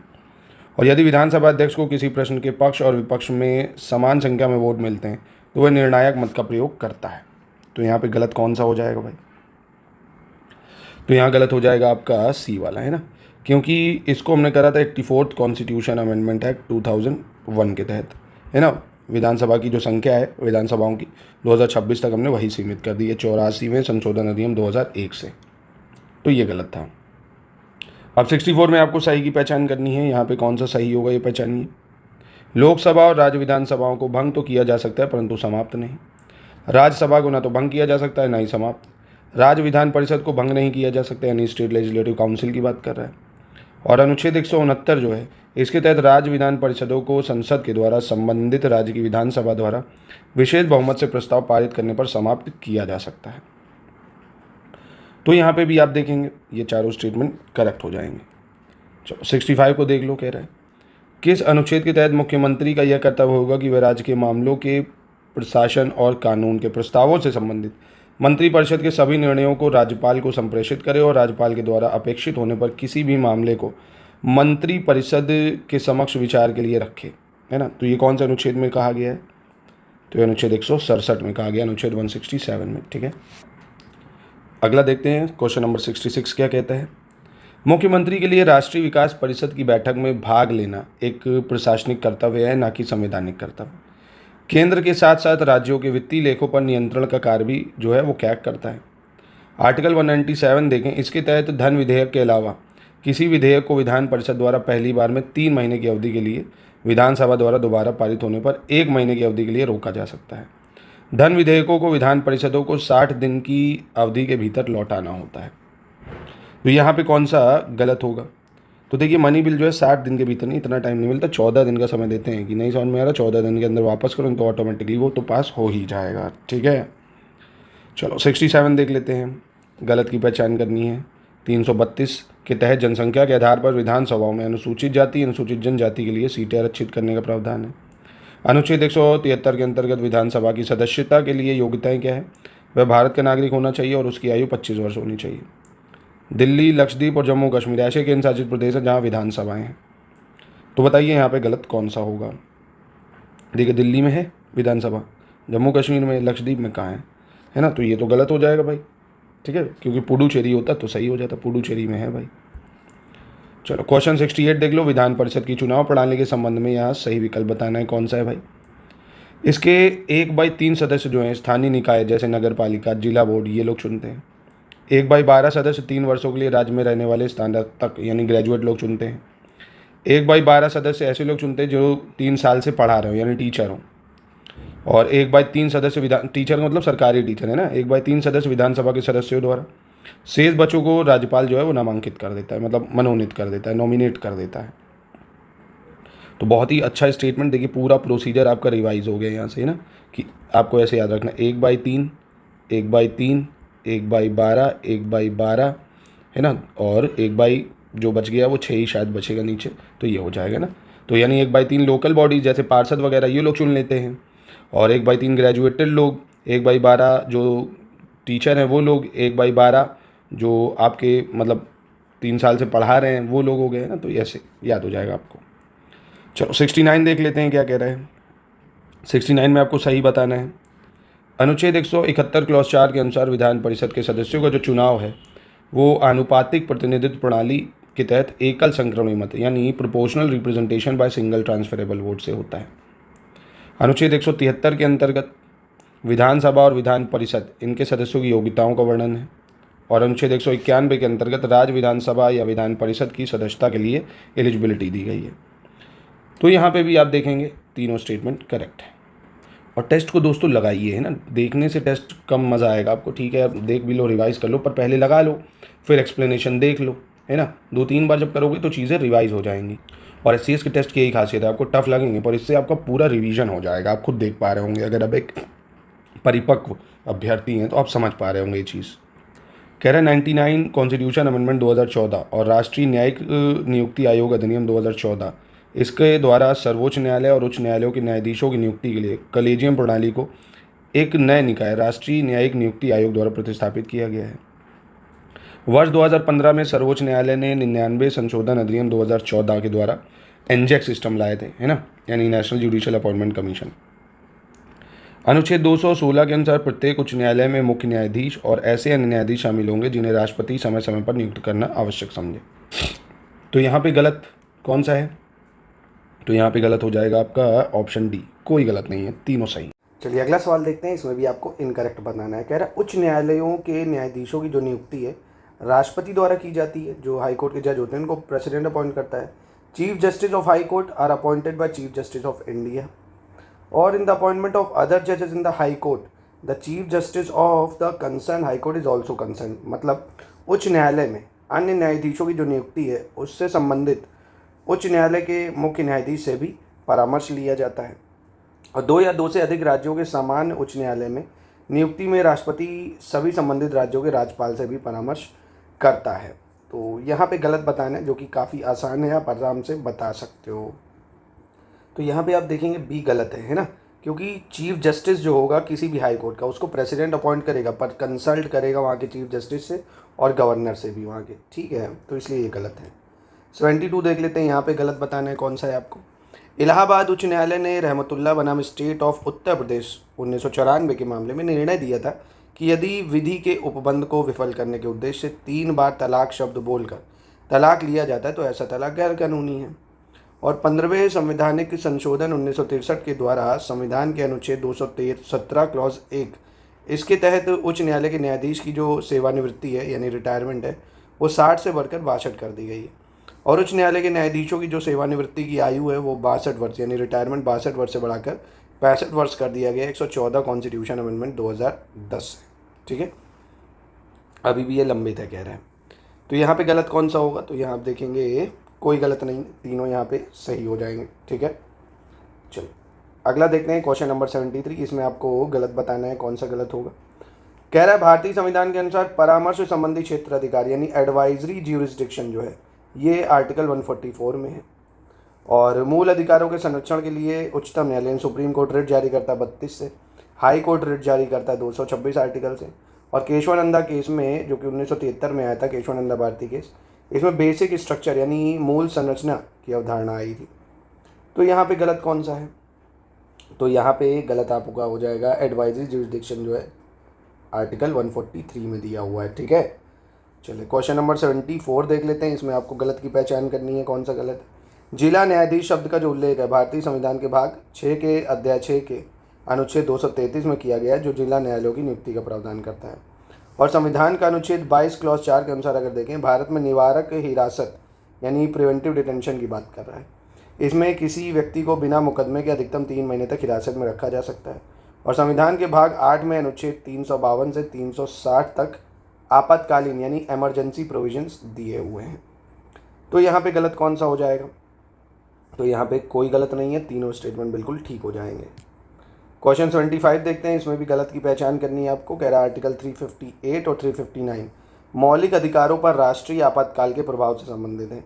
यानी 358 359 बताते हैं कि कौन से फंडामेंटल राइट छीनेंगे जब नेशनल इमरजेंसी लगेगी। और आपातकाल की जो उद्घोषणा है उसका अनुमोदन संसद के दोनों सदनों द्वारा 1 माह के भीतर हो जाना चाहिए। यानी प्रोक्लेमेशन जो है इमरजेंसी लगती है तो must be approve by both the houses with in 1 month. और संसद के को दोनों सदनों से अनुमोदन के पश्चात आपातकाल 6 माह तक जारी रहेगा और प्रत्येक 6 माह में संसद के अनुमोदन से इसे आगे भी जारी रखा जा सकता है। और राष्ट्रीय आपातकाल के दौरान संसद को संघ सूची में वर्णित विषयों पर कानून बनाने का अधिकार प्राप्त हो जाता है। यानी नेशनल इमरजेंसी लगती है अगर, तो स्टेट सब्जेक्ट के भी कानून कौन बनाता है? सेंटर ही बनाता है, कह रहा है। तो यहाँ पे बताइए कौन सा गलत होगा? तो यहाँ पे गलत हो जाएगा आपका ऑप्शन डी, ठीक है, क्योंकि यहाँ क्या लिखा है? Parliament get the right to make laws on subject mention in union list. वो तो ऑलरेडी है ही है ना भाई। स्टेट लिस्ट के सब्जेक्ट भी अब कौन बनाएगा? पार्लियामेंट ही बनाएगा, ठीक है भाई। यूनियन के तो उसके पास है ही है, यहाँ स्टेट लिस्ट होना चाहिए। क्वेश्चन नंबर 76 देख लेते हैं। 76 क्या कह रहा है? भारत के संविधान में अनुच्छेद 280 के तहत वित्त आयोग यानी फाइनेंस कमीशन के रूप में बताया गया है इसको। वित्त आयोग का गठन राष्ट्रपति द्वारा प्रत्येक 5 वर्ष में होता है और वित्त आयोग में एक अध्यक्ष और 4 अन्य सदस्य होते हैं जिनकी नियुक्ति राष्ट्रपति करता है और उनका कार्यकाल राष्ट्रपति के आदेश के तहत तय होता है। वित्त आयोग में सदस्यों की जो योग्यता है उसे तय करने का अधिकार सर्वोच्च न्यायालय को होता है। यानी supreme court has right to decide the qualification of member of finance commission. तो भाई यहाँ पे आप समझ गए होंगे कि सर यहाँ सुप्रीम कोर्ट का क्या ही काम है ना। सुप्रीम कोर्ट क्यों डिसाइड कर लेगा? ये तो पार्लियामेंट डिसाइड करेगी, है ना। तो इसका ये गलत है। ये डिसाइड करेगा उसकी सर्विस कंडीशन पार्लियामेंट, ठीक है, संसद करेगी। चलिए क्वेश्चन नंबर 77 में गलत बताना है। केंद्र राज्य विधान के प्रावधान जो हैं संविधान के भाग 12 में अनुच्छेद 245 से 55 तक दिए गए हैं। सेंटर स्टेट लेजिस्लेशन की बात कर रहा है। 247 के तहत संसद को अधिकार है कि वह कुछ अतिरिक्त न्यायालयों की स्थापना कर सकती है और संविधान के अनुच्छेद 248 इसके अनुसार अवशिष्ट विधायी शक्तियाँ जो है संघीय संसद को सौंपी गई हैं। और भारतीय संविधान का अनुच्छेद 249 राज्य सूची के विषय के संबंध में संसद की विधायी शक्तियों से संबंधित है। तो यहाँ पे कौन सा गलत हो जाएगा? तो यहाँ पे आपका गलत हो जाएगा पहला वाला, क्योंकि सेंटर स्टेट रिलेशन की अगर बात करें भाग 12 नहीं है, लेजिस्लेटिव रिलेशन भाग 11 में दिया हुआ है, ठीक है। आर्टिकल ठीक है 245 से 55। 78 देख लो, इसमें गलत पहचानना है। संविधान का जो भाग 11 है, कह रहा है इसके अंतर्गत 256 से 263 इसके तहत केंद्र और राज्यों के मध्य प्रशासनिक संबंधों का उल्लेख किया गया है। पार्ट 11 में एडमिनिस्ट्रेटिव रिलेशन का कह रहा उल्लेख किया गया है। और आर्टिकल 252 डील करता है power of parliament to make laws for 2 और मोर स्टेट। आर्टिकल 250 बात करता है राष्ट्रपति द्वारा आपातकाल घोषित किए जाने की स्थिति में संसद को राज्य सूची में वर्णित विषयों पर विधि बनाने का अधिकार प्राप्त करना। तो यहाँ पे आप देखेंगे कोई गलत नहीं है, ठीक है। पार्ट 11 में एडमिनिस्ट्रेटिव रिलेशन भी जो है वो 256 से 63 में है और लेजिस्लेटिव रिलेशन पूछेगा पार्ट 11 में तो वो 245 से 55 में, ठीक है। याद रखना भाई, पार्ट 11 क्या कहता है? Relation between union and state, संबंध बताता है यूनियन और स्टेट के बीच में, जो कि आर्टिकल 245 से 263 में दिया है पार्ट 11 के बारे में, अगर आपने पढ़ा हो। और part 12 finance, property, contract and suits, यानी इन सब के बारे में दिया हुआ है। चलिए क्वेश्चन नंबर 79 देख लेते हैं। इसमें भी आपको गलत बताना है, कौन सा यहाँ पे गलत होगा। क्वेश्चन 79 में अनुच्छेद 264 से 281 इसके अंतर्गत केंद्र और राज्य सरकारों के बीच वित्तीय संबंधों का प्रावधान है। अनुच्छेद 265 के अनुसार कानून के प्राधिकार के बिना कोई कर नहीं लगाया जाएगा। अनुच्छेद 262L के अनुसार संसद कानून द्वारा किसी अंतर्राज्यीय नदी या नदी दून या उसमें पानी का जो उपयोग, वितरण या नियंत्रण है उसके संबंध में किसी विवाद या शिकायत के न्याय निर्णय के लिए प्रावधान कर सकती है। और अनुच्छेद 258 के अनुसार राष्ट्रपति किसी राज्य सरकार की सहमति से उस सरकार या उसके अधिकारियों को किसी ऐसे मामले से संबंधित कार्य सौंप सकता है जिस पर संघ की कार्यकारी शक्ति लागू होती है। तो यहाँ पे गलत कौन सा हो जाएगा? तो यहाँ पे आपका ऑप्शन सी गलत हो जाएगा। क्यों, ये बताइए। तो ये आ जाएगा आपका आर्टिकल 262 क्लॉज जे में आता है ना, एल में नहीं आता है, ठीक है। चलिए अगला प्रश्न देखते हैं। अनुच्छेद 267 यानी 267 में कह रहा है राज्य विधानमंडल जो है विधि द्वारा राज्य की आकस्मिकता निधि की स्थापना करेगा, यानी स्टेट कंटीजेंसी फंड की बात कर रहा है। आर्टिकल 281 में president cause every recommendation made by finance commission to laid before each house of parliament, यानी राष्ट्रपति वित्त आयोग द्वारा दी गई प्रत्येक सिफारिश को संसद के प्रत्येक सदन के समक्ष रखवाता है। केंद्र राज्य संबंधों पर विचार करने के लिए 9 जून 1983 को न्यायमूर्ति R.S. सरकारिया की अध्यक्षता में एक आयोग का गठन हुआ था, जो कि B. शिवरमन और S.R. सेन इसके अन्य 2 सदस्य भी थे। तो यहाँ पे गलत कौन सा हो जाएगा? तो यहाँ पे कोई गलत नहीं है, ये तीनों स्टेटमेंट ठीक हो जाएंगे।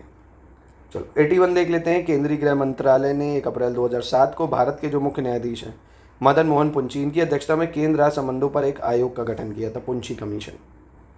भारत के संविधान के अनुच्छेद 246 के तहत केंद्र और राज्यों के बीच 3 सूचियां, संघ सूची, राज्य सूची, समवर्ती सूची, इसके माध्यम से विधायी शक्तियों का वितरण का प्रावधान है, जो संविधान की 7वीं अनुसूची में वर्णित है।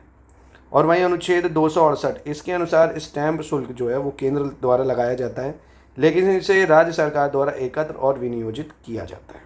ठीक है, तो यहाँ पे कौन सा गलत हो जाएगा? तो यहाँ पे कोई गलत नहीं है, तीनों बिल्कुल ठीक हो जाएंगे। क्वेश्चन नंबर 82 देख लेते हैं। यहाँ पे गलत बताना आपको कौन सा है, अनुच्छेद 274 की बात कर रहे हैं। इसके अनुसार कृषि आयकर या ऐसे कराधान जिसमें राज्य का हित हो उसके प्रावधान किए गए हैं। और सरकारी आयोग ने अंतर सरकारी परिषद नामक एक स्थायी अंतर राज्य परिषद की स्थापना की है। चुनाव सुधार और जनप्रतिनिधि अधिनियम जो है 1951 में संशोधन के लिए सुझाव देने के लिए 1998 में इंद्रजीत गुप्ता समिति का गठन किया था। और भारतीय संविधान के अनुच्छेद 279 के तहत कृषि आय के अलावा अन्य आय पर कर केंद्र सरकार द्वारा लगाया और वसूला जाता है। तो यहाँ गलत कौन सा हो जाएगा? तो यहाँ पे गलत हो जाएगा ऑप्शन डी आपका। क्यों ऑप्शन डी गलत हो गया भाई? क्योंकि 270 में दिया है ना, 270 में दिया हुआ है अनुच्छेद की कृषि आय के अलावा जो है अन्य आय पर कर जो है वो केंद्र सरकार द्वारा लगाया और वसूला जाए। ठीक है, लेकिन इसे प्राप्त आय को जो केंद्र है और राज्यों को भी दोनों में बटेगा, ये आर्टिकल 270 में दिया है।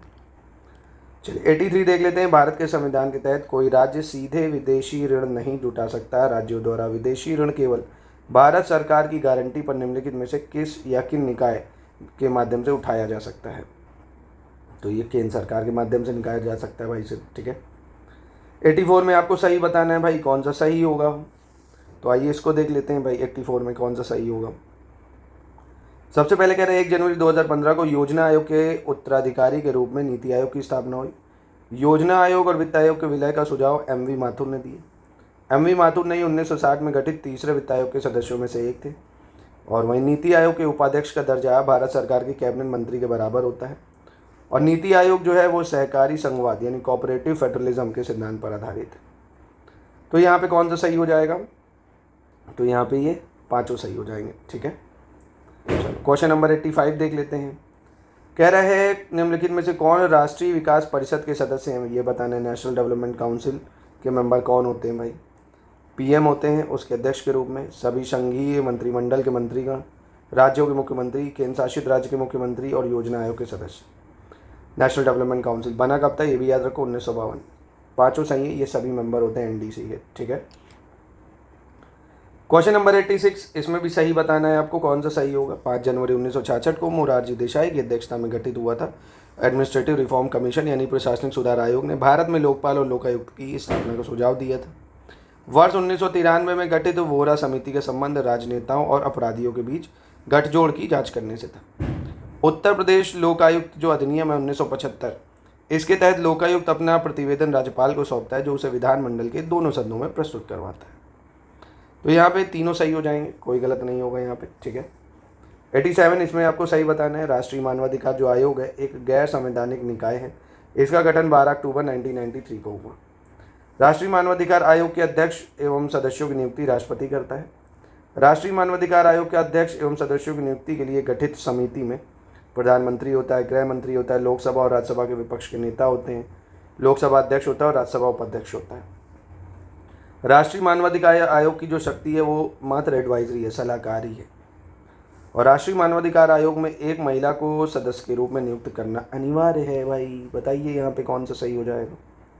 तो यहाँ पे आप देखेंगे सारे सही हैं। ठीक है, और बेहद इंपॉर्टेंट सवाल, समय ज़रूर याद रखना। चलो क्वेश्चन नंबर 88 पे आ जाते हैं। यहाँ पे गलत बताना है, कौन सा गलत होगा यहाँ पे। राज्य मानवाधिकार आयोग के अध्यक्ष और सदस्यों की जो नियुक्ति है उससे संबंधित राज्य के राज्यपाल द्वारा की जाती है। केंद्रीय सूचना आयुक्त का कार्यकाल 3 वर्ष या 65 वर्ष होता है। साल 1993 में तत्कालीन राष्ट्रपति ने अनुच्छेद 123 के तहत अपनी शक्तियों का इस्तेमाल करते हुए मानवाधिकार संरक्षण अध्यादेश जारी किया और मानवाधिकार संरक्षण अधिनियम 28 सितंबर 1995 को लागू हुआ। ह्यूमन राइट प्रोटेक्शन एक्ट की बात कर रहा है, केम इनटू फोर्स 28 सितंबर 1995।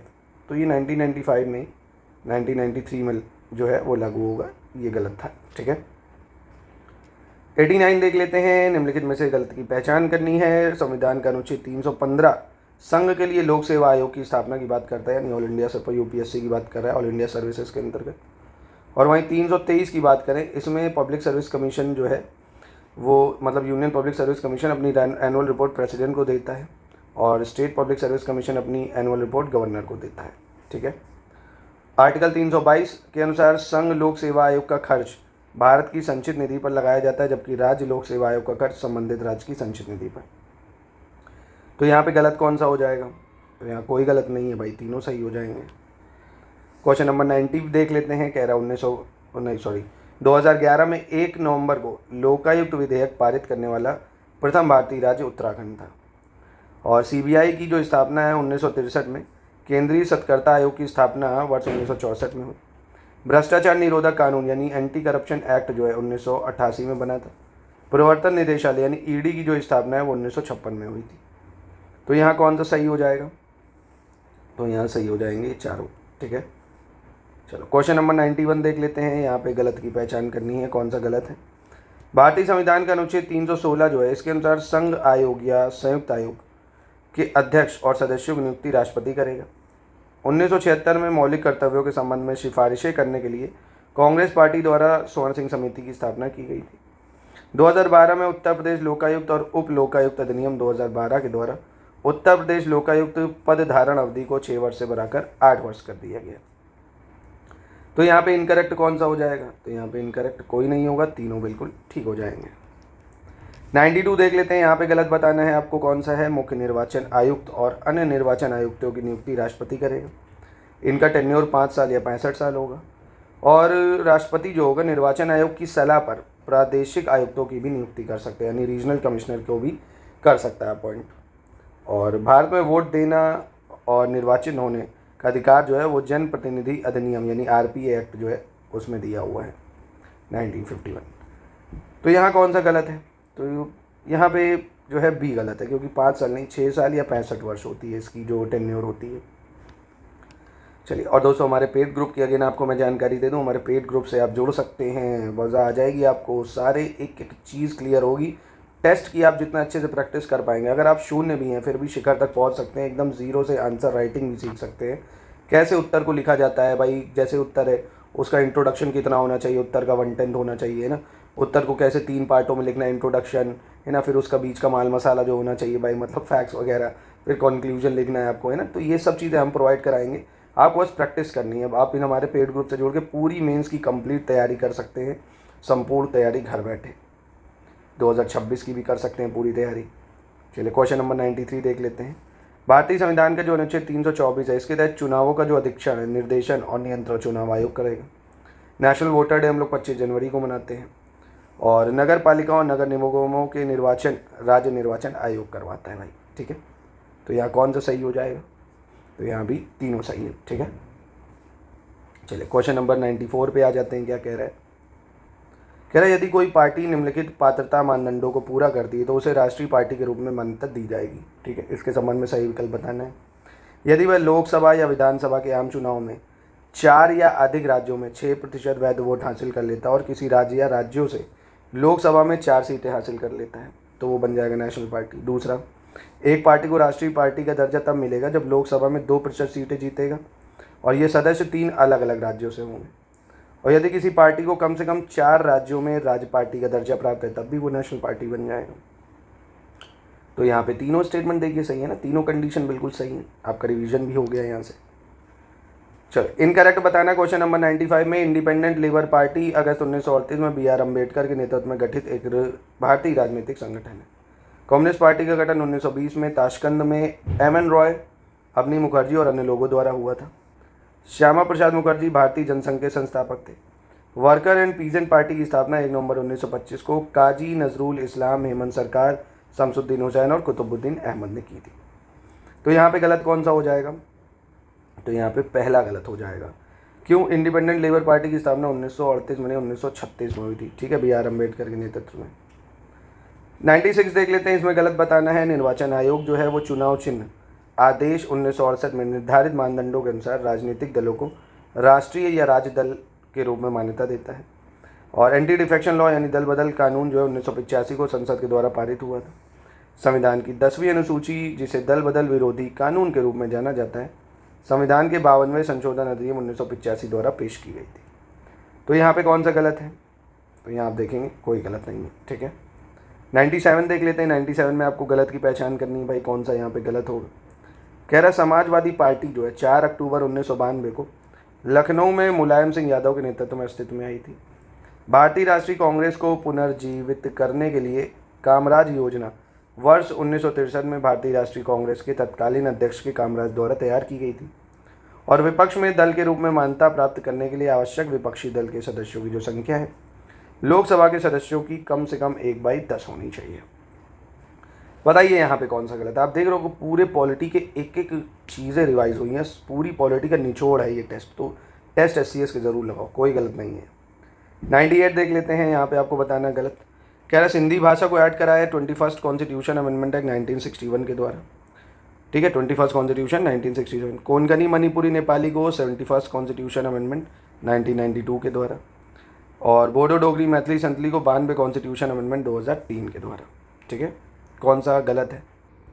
तो यहाँ पे भी कोई गलत नहीं और तीनों बिल्कुल सही हो जाएंगे। ठीक है, और लैंग्वेज वगैरह हमारे कौन से अनुसूची में दी है इसको आप कमेंट बॉक्स में प्लीज़ एक बार बता दीजिए। क्वेश्चन नंबर 99 देख लेते हैं, क्या कह रहा है भैया। अनुच्छेद 344 इसके तहत राष्ट्रपति को यह अधिकार है कि वह राजभाषा के संबंध में आयोग गठित कर सकता है ना, लैंग्वेज के संबंध में। अनुच्छेद 346 के तहत एक राज्य दूसरे राज्य के बीच या किसी राज्य और संघ के बीच पत्र आदि की राजभाषा का उल्लेख किया गया है। अनुच्छेद 347 के अंतर्गत किसी राज्य की जनसंख्या के किसी भाग द्वारा बोली जाने वाली भाषा के संबंध में विशेष उपबंध का भी प्रावधान है भाई, है ना। प्रोविजन है, स्पेशल प्रोविजन का regarding the language spoken by the section of population of state. तो यहाँ पे सही कौन सा हो जाएगा? तीनों सही हो जाएंगे। ठीक है, चलिए क्वेश्चन नंबर 100 देख लेते हैं, क्या कह रहे हैं। सही बताना है पहली चीज़ यहाँ। यदि किसी पंचायत को भंग किया जाता है तो उसके चुनाव 6 माह के भीतर होने चाहिए। 1992 के 73वें संविधान संशोधन अधिनियम के द्वारा पंचायती राज व्यवस्था को भारतीय संविधान में शामिल किया गया है। और दिल्ली जो है एक ऐसा केंद्र शासित प्रदेश है जहाँ पंचायती राज व्यवस्था उपस्थित नहीं है।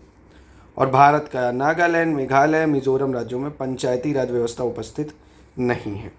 ठीक, तो यहाँ बताइए कौन सा सही होगा। अंतिम सवाल है, चारों सही हो जाएंगे। ठीक है दोस्तों, भले आपको टाइम लगे, आप 25-25 के सेट करके 4 बार इसको देख लो, पर देख ज़रूर डालो। बेहद इंपॉर्टेंट सवाल है ना, स्टेटमेंट वाइज इसलिए दिए गए हैं ताकि आपके पूरी पॉलिटी रिवाइज हो जाए। बाकी ये टेस्ट आप हमसे इन नंबरों पे कांटेक्ट करके प्राप्त भी कर